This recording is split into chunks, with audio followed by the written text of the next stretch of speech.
Kyle White was a 19-year-old Army specialist on November 2007, when his unit got pinned down by enemy fire on a mountainside in Afghanistan's Nuristan province. Despite being briefly knocked unconscious by the impact of a rocket-propelled grenade and later taking shrapnel to the face, White acted with bravery and instinct, exposing himself to a hail of incoming bullets to tend to a wounded soldier and Marine. He used his own belt as a tourniquet, saving the soldier's life. Then he once again risked enemy fire to retrieve a working radio from another fallen comrade and provided information to friendly forces, who delivered airstrikes on the enemy and a medevac flight. Kyle White would receive the Medal of Honor in 2014, just the seventh living veteran of the war in Afghanistan to receive the nation's highest military award. Today, he's a 33-year-old financial analyst who has worked to overcome the scars of war and chart a new path for himself and his family. But he still carries a burden, the responsibility he feels to help other veterans also battling their demons. I've been honored to have a number of conversations with Kyle over the last year, and it is my distinct honor today to welcome him to Left of Boom. Kyle White, thank you so much for being on the show. Absolutely. Thank you for having me. There are a number of serious topics that I know we'll get around to talking about, but let me start off with something a little bit lighter. You're authorized to wear your medal anywhere you want, right? I am. And on what events and occasions do you find yourself putting it on these days? I'm actually pretty selective of when I choose to wear the medal. Naturally, if I go to any sort of nonprofit organization where I'm speaking on, anything related to education, community, employment, or especially mental health, I'll wear it just because it's important for not only, what I'm there to talk about, but for, the American people, because, there's only 69 living recipients at this moment in time. And so it's increasingly rare to actually have a chance to meet one. And so it always spurs, excellent conversation. And it's always, a special thing for the people who are attending, and really makes some people's days. And I enjoy that. Do people come up to you when they see you wearing it? Do a lot of people just recognize it and what it stands for? So it's actually kind of funny. I could walk into a room, and especially at one of these events prior to putting the medal on, and most people won't recognize me, or, they'll kind of look at me like, he looks familiar, but I'm not sure who he is. But, the second that goes on, it's just questions and, everything. And for the most part, I'll say that the general public is pretty knowledgeable about the Medal of Honor. And, I think one-on-one dialogue that's, not structured and just the random interactions you have with people, it's always relevant and excellent questions just about, what it's like being a recipient, what it's like, that day earning the Medal of Honor, and what it means to me. So it's excellent. So there's some part of human nature where we always wonder, at least to make it personal, I know I wonder, if I was in the right circumstances and had to risk my life for someone else, could I do it? Would I make the right choices that I would hope that I would make? And I think there's also a small part of me that hopes that someday I'll have the chance to prove to myself that I could. Was this ever a part of your thinking? Did you ever think before you were deployed to a combat zone that this might be a chance to demonstrate extraordinary bravery, or how did you think about that? That's an interesting question, because I get asked a variation of that pretty often. And I always come back to the training our leadership instilled in us. And that's the only reason why I did any of the actions I did that day, or really anyone on the patrol did what they did. So you mentioned at that moment, do we all have the ability to act upon it? And, really it came down to preparation for us. I had never had any thoughts in my head that I was going to be put into a situation where that level of an ambush would occur. I think there's certain expectation when you deploy that you're going to see some sort of action, especially in 2007, 2008 in Afghanistan. But, being tested on that level was something I never expected. But our leadership knew that an incident or incidents like that one would happen. And so they really ensured we were prepared not only to, know our jobs the best that we could, but, to the people to the left and right of us, make sure that if somebody, is taken out of action or killed in action, that we're able to continue the fight, know our jobs and win the day. And so when it came down to, making decisions of, hey, do I go out and try to help Sergeant Box, or do I return fire? Do I call this over the radio? Mm. I mean, it's all falling back on your training. So anybody has the ability to do it when called upon, but it's preparation that's the key. Well said. The day that you earned the Medal of Honor, it was November 9th, 2007. Were you able to talk about those events, what happened immediately after, or did it take a while? And if so, what was that process for you? Yeah, immediately after that day, whether people know or not, I actually traveled back to the States for a few weeks to attend some of the funerals for the guys who were killed in action. Specifically Sean Langevin, who was, my best friend I had in the Army. He was killed on 9 November 2007. So, when returning back from those funerals, I went right back to work. Got back into Afghanistan, going on patrols, finishing out the deployment for, all the way till July 2008. And so, after coming back to Italy, redeploying, it took a long time for me to be comfortable enough to, hey, this is what I went through.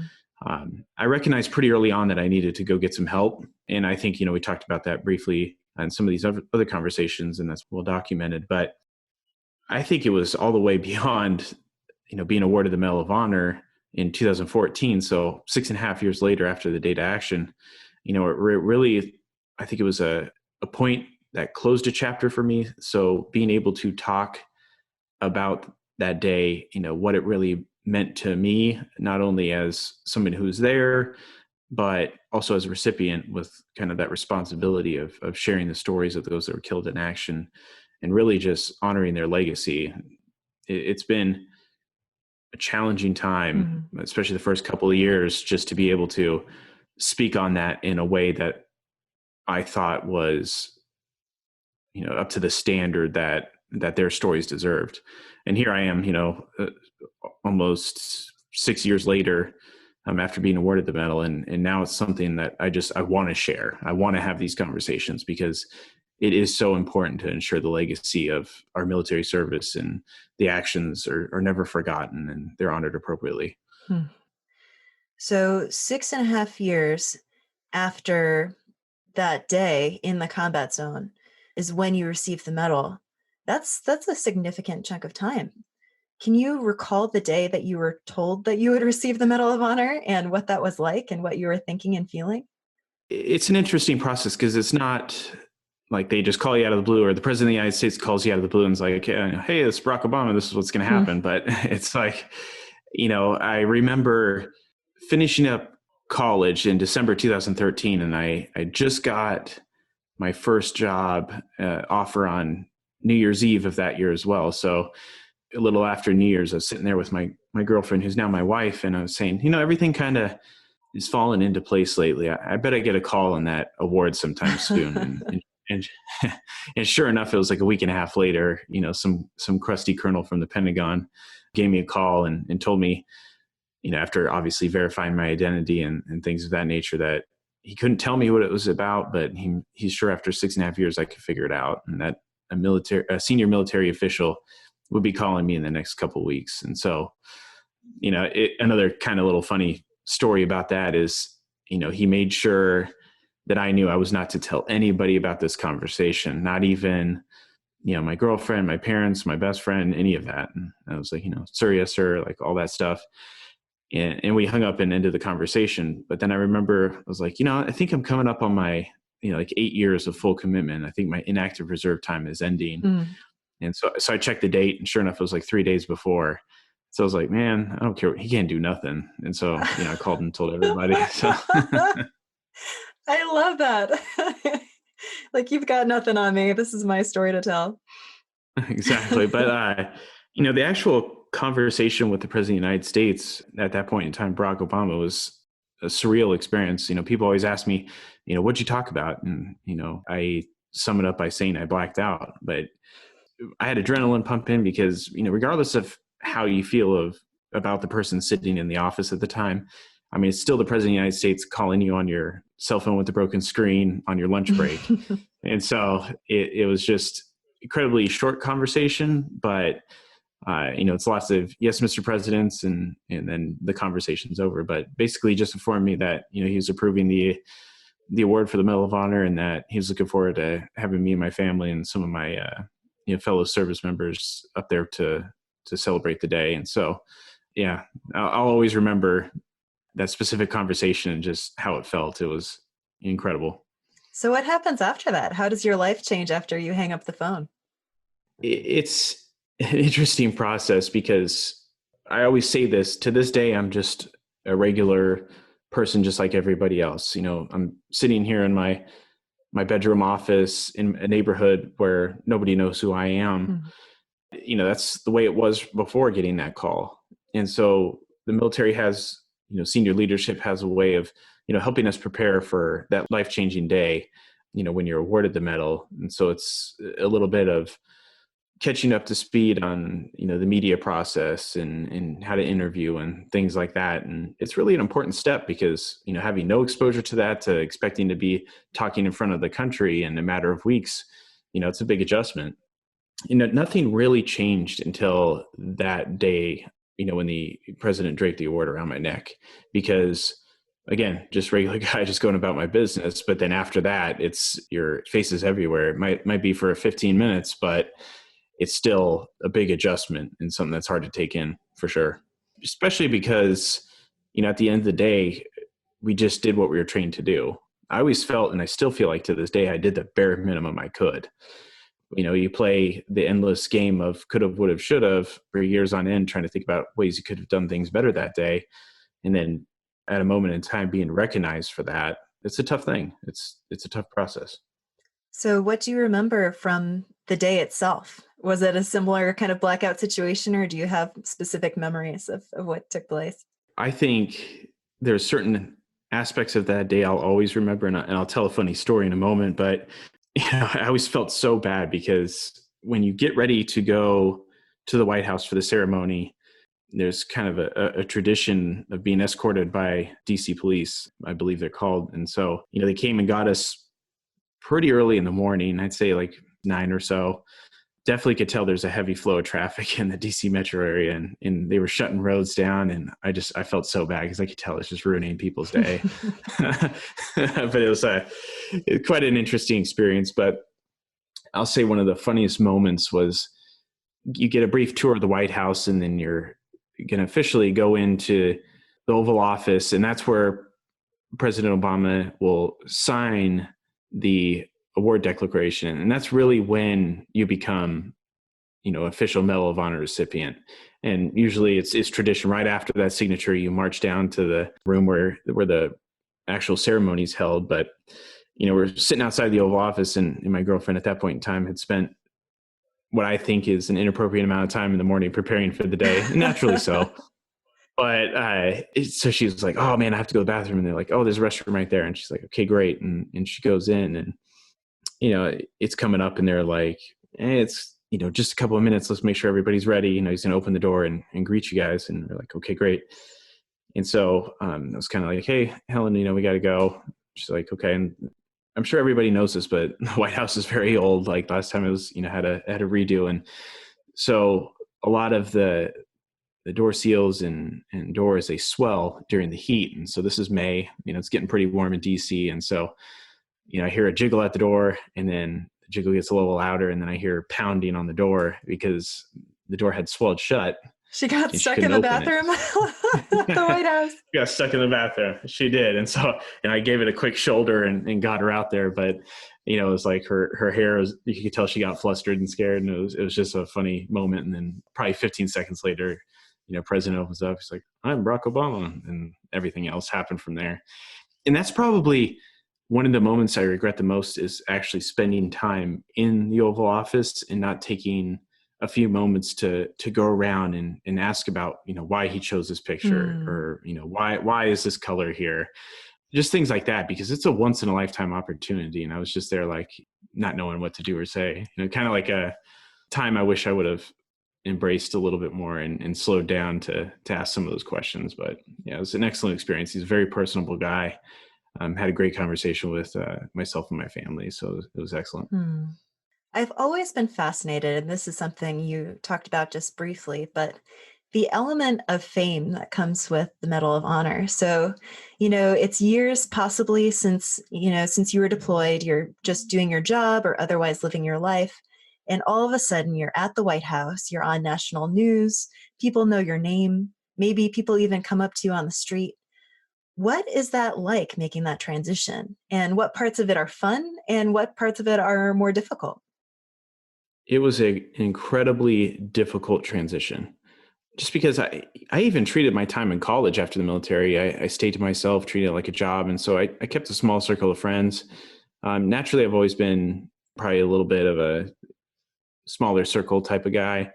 And so, having everybody know your name and coming up and asking for pictures and autographs and things like that. I mean, it's very challenging at first to know how it is and to not be kind of in that fight or flight mode. So if people are coming, just like, try to go the other way and avoid the situation. But I mean, it really is an instant overnight thing. And it's tough because part of you wants to just disappear and go back to your regular job and continue living your life. But, there's another part of you that understands this is an incredibly important responsibility that's been, bestowed upon you, and being able to handle that appropriately and understanding the platform that you're given as a recipient, the focus quickly shifts for, okay, how can I use this to better Mm. the situation for our nation's veterans, or how can I improve things in the military for service members and their families? And so, yeah, I guess the thing that made it easier eventually was finding what I wanted to stand for and what my purpose was as a recipient. And so I think I mentioned it a little bit earlier, but I'm very passionate about anything involving, the story of the American veteran. Mm. So what are the challenges of transition into the civilian life from military service? And how does that look for education and employment opportunities? And how does care post-military, both physical and mental health care, how can we make that better? Anything involving those, that's where I lend my time. And that's really what gets me excited and, willing to tell my story, is anything I could do to help further those things. Because while there's been an incredible amount of progress in the mental health care space, that stigma still exists. And so, the more people we can get out speaking about their experiences, telling their stories of healing and moving on with their life, I think it's not going to only resonate with particular military connected members of our society, but really the general population, especially considering some of the challenging times we're all facing as a country and really as a people globally. Mm. The more we can normalize some of these conversations, I think the more success we'll see across the board.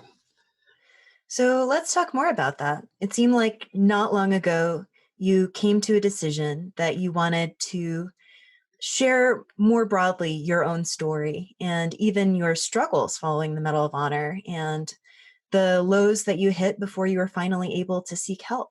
So, what brought you to that decision? I think there's two parts of that. So the first part was understanding that there was a moment in time back in 2009, 2010, where I recognized that I needed help. And it was largely from the people I kept in that inner circle. So your friends, your family, they really were the ones that recognized the change more than I did myself, especially because, I was drinking too much, Mm. just doing all the things that we would think one would do to try to forget something that happened to them. And so understanding what drove me to that decision and how good it felt to be back to feeling Mm. myself a couple of years later, really, I have only recently understood, I guess, the importance of that and how much I want other people to have that same feeling. And so my decision recently to share more of my story, to be more open and vulnerable about not only the mental health care space, but just, being a recipient and what that's like as a regular American, Mm. I'm just hoping to get that message out that once you get to know me, you'll understand that I'm no different than anybody else. I just had a couple hour time frame in my life that I did my job, and somebody decided that was worth being recognized, and here I am. But I face the same struggles that a lot of the other population does, especially because post-traumatic stress and a lot of things that we associate with mental health care are not just a result of combat. They're not just a result of serving in the military. It's can happen from a car accident or some sort of traumatic experience, sexual assault or regular physical assault in a grocery store, whatever it may be. It does not care what your income is, what your education background is. It will, affect everybody from all walks of life. And we just need to understand that, nobody's excluded from it. And we just need to do better for each other. The more we can all share our experiences and normalize this, the better. It's so funny. So like my daughter this last weekend, she was sick and, we're obviously worried about COVID. And so we took her in and got tested, but that was just, it wasn't even a decision. It was just, hey, something's wrong. Let's go to the doctor. Let's get it fixed. And so if it's something we can see and recognize as some sort of physical, I guess it has physical attributes that we can recognize, we know what to do, go to the doctor. But for some reason, we just have this mentality that because I can't see what's wrong, because I can't tell you what hurts or what doesn't, that, it's not worth that same attention. And it's ridiculous. It's time to change that. And I think we're making great strides in recent years. And I've seen some excellent national campaigns from a lot of people that we all recognize, encouraging mental health care treatment. But, it's not enough because we're still seeing, suicide rates up in active and veteran populations. And it's just, something we need to all change as a country.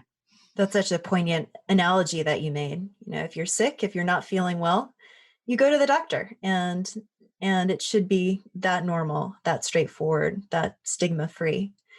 I know a lot of these battles are in retrospect now, or there's a little bit of space for you, but can you talk about some of the unhealthy thought processes and kind of cycles that you had to confront to leave some of those dark places behind? Yeah. For me, I was drinking a lot, basically trying to forget what I would later learn is what I viewed as my failure. Mm. And so you hear this a lot, and I have from various people in all different walks of life, but you can't play the coulda, woulda, shoulda game. And I think that's probably something that caused me the most trouble initially, just because I started to think about, oh, if I just remember I had this map instead of my GPS, I could have, looked at this, or if I just had scanned that spot when we did a security halt, like we would have saw so-and-so, all these different situations. But, Mhm. at the end of the day, and really, through treatment, realizing that, there's nothing you could have done to change the outcome. I think it took a while to accept that. But once I did, that's when I can really start the healing process and really, I think some of the forgiveness process within myself, instead of blaming myself for things I didn't do, start accepting the things I did and realizing that the outcome was because of that's the way it was going to be. I mean, it's war. I think it was just a lot of self-reflection, a lot of sharing what I was feeling. But, I think that was probably some of the most difficult because, you can ask my wife now. Telling you exactly what's on my mind is a difficult task at some point. So in many ways, I still haven't learned. But, when it came to that, I realized that I needed to move on from this at some point, and finding really what was bothering me and why I was, self-medicating, why I was trying to forget, it's an important piece of it. And really, once I figured that out and had that aha moment where, I understood why I was doing what I was doing, it was much easier to continue the process and really try to get back to better. And it felt great once I did. I'm sure there are a lot of veterans out there who think that if anyone has access to all the help, all the resources, all of the means of care, it would be a Medal of Honor recipient. But what is the reality there? What did you find to be the case? What you need to understand too is by the time I had sought treatment, it was still many years before being awarded the Medal of Honor. And so, I had this access to the same resources that any active duty service member had at that point in time. So, I just basically was like, I got to take charge of this for myself because, still a lot of stigma associated with it. Again, this is back in 2008, 2009. But, if I was going to move on for this and I needed to do myself. And so, I found the resources and went out there and took care of it. But I think we're at a very interesting point today where you're seeing, and I mostly speak from the point of the Army because I follow that the closest still to this day, but you're seeing more normalizing conversations from senior leadership. I just recently over this last holiday saw some messaging from sergeant majors of the Army, encouraging checking in on your ballot buddies and everything about loneliness and depression and things like that could be associated with COVID during the holidays. And that's important to see that type of messaging change. If you're seeing it from senior leaders, I mean, that's excellent. But, we're also seeing it in the private sector where we understand that the VA is a tremendous resource, but having some auxiliary services that are privately funded or privately sponsored, come in and offer additional options to help complement their services. I mean, it hasn't been at a higher level, I think, since these wars began. I do some work with the Cohen Veterans Network, and whether you're familiar with them or whether you're not, they had a private, donation by the founder, Stephen Cohen, which, his mission is setting up 25 clinics across the country to offer free mental health care for veterans and their family members. And so that's been a wonderful project to be involved with really almost since its beginning. You go around to these communities that have large veteran populations and, you really see its impact because at the end of the day, it's not about where these veterans and their families go for help, but just the fact that they're getting help. That's what we all need to be focused on. Seeing those resources, all these different nonprofits starting up their own campaigns, their own resources. Obviously, the push for telehealth is something that's pretty major across, I guess, all industries now, having those resources available to people that are working remotely who, you don't see face to face every day. It's incredibly important. So seeing the conversation and the tone change both with leadership and, the general population in America, I think, we're seeing positive movement in the right direction.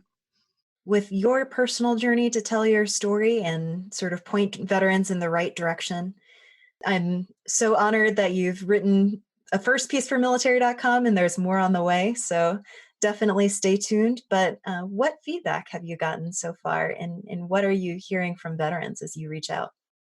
It's interesting. I wrote that piece and I didn't quite know how it was going to be received. To me, when I wrote that, it was just a very natural, I sat down probably for 15 minutes and just wrote it because it's just straight from my mind to the paper. But I always get nervous. I think even when I speak or appear on any sort of interview, I worry about the messaging being right and things of that nature. But I guess I didn't care in that one. I just wanted to truly just be me.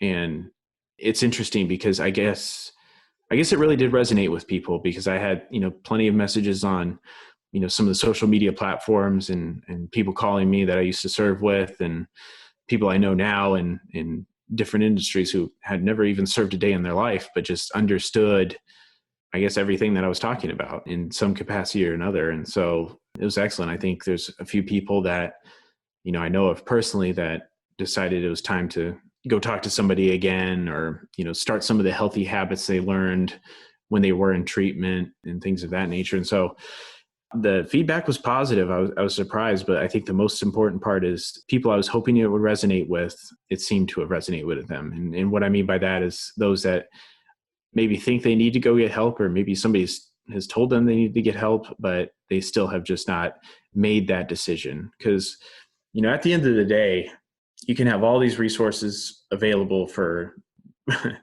everybody, but it's still up to that individual person to make the decision that, hey, I want a change.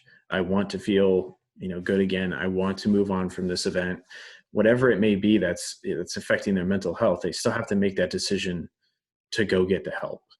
And so we just need to, encourage that push. And I was hoping that's what the article got across, and it seemed to, and that was a good feeling, just because, I know that at least a handful of people that did contact me, they're on their way to feeling good again. And that's a very powerful event in one's life, to say, hey, I'm taking charge of this, and I'm not gonna live like this anymore. And it was a good feeling. Hmm. So encouraging to hear that. Well, as we come to the end of our time, I know people will want to know where they can find you and to engage further. Can you tell us what your public networks are these days and how people can track you down? Yeah. So I'm on Facebook and Instagram and Twitter, and I do have a LinkedIn page as well. And so, I'm still going through some of like the verification processes. Not that I have a big following or anything, but there's a lot of fake profiles out there. And so I can't believe I even have to say this, but listeners, if somebody claiming to be me is asking you for money, I promise you it's not me. That's when you know you've made it, right? When you've got Kyle White impersonators out there. I guess, I don't know, but yeah. Regardless, I actually decided to make the move to social media because I only had a LinkedIn profile, but I kept getting so many messages from, hey, there's a fake profile here, there's a fake profile here, and I was like, you know what? I don't want anybody to get scammed out of anything, and I definitely don't want to respond to any of these messages anymore. So I might as well just start going out there and making my presence known. So it's been great. Lots of excellent conversations, and new organizations and resources I've learned about since doing so. And yeah, it's been fun. But yep, I'm out there. That's great. Well, before I let you go, there's another element of all of this that has always fascinated me. And so, as you mentioned, you're part of this exclusive fraternity now with only, I think you said 69 living members. And when Medal of Honor recipients get together, what do you talk about? What is that like when you find yourself in a group with all of these incredible people? Normally, there was a smaller convention this year, but normally there's an annual convention that's hosted in a different city across the country, and that's one of, but probably the largest event that we all try to get together. So anybody who's still traveling, because a lot of the 69 recipients, they're from some Korea, Vietnam. There's one left from World War II, but they're getting up there in age, and so a lot of them aren't traveling anymore. But it's the one place where, as a recipient, I guess you don't have to worry about being a recipient because everybody else around you is. Especially in the smaller, like closed off events. In the public ones, it's excellent to engage with, the public that would, very rarely get a chance to see one, not if multiple recipients at the same time. But when we're all together, it's talking about our families, what we're doing for work, and sports teams, all that different stuff. There's a lot of avid outdoorsmen within the society, and so it's always fun to see who's got the biggest fish, or where did somebody go hunting this year, that type of thing. But when we get together, it's still very much business oriented. Worried about, or not worried about, but I should say, concerned with programs and things that we're trying to work on as a society, as well as hey, where do these resources need to go, what's out there, where can we lend our assistance in promoting care programs, mental health, anything along that nature. And that's really what we try to do. Our big initiative right now is the character development program. And so briefly before we close out, it's one of the things I enjoy being involved with the most, I would say. And that it's an education program really for K through 12. So obviously different lessons for different levels, but year-long process where you teach the students about the values that encompass the Medal of Honor. So it's things like citizenship, courage, things of that nature. And it's excellent to be able to see these kids, who otherwise never have a chance to meet a recipient or even learn about them. Mhm. Their teachers talk with them at the beginning of the year, and then oftentimes at the end of the year, they actually get a live recipient to come and speak to their class. And it's just amazing what these kids learn, and how they listen to these stories and take the lessons away and what it means to them. It's an incredible thing to witness. And yeah, so we spend our time on a lot of stuff, and naturally, when everyone gets together, it's always a great time. Well, Kyle, I've been looking forward to this conversation for a really long time. Really enjoyed talking with you and getting to learn a little bit more. Thank you so much for coming on the show. Thank you for having me. It was a wonderful time.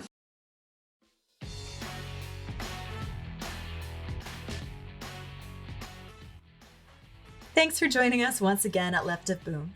It's 2021 and we have a whole new lineup of incredible guests for you. You won't want to miss a single episode. Go ahead and subscribe to Left of Boom wherever you get your podcasts and check out our full season of back episodes while you're there. If you do have a special request for an interview or topic, send me an email at podcast@Military.com and let me know. And in between episodes, be sure to check Military.com every single day for all the news and information you need about your military community. See you back soon.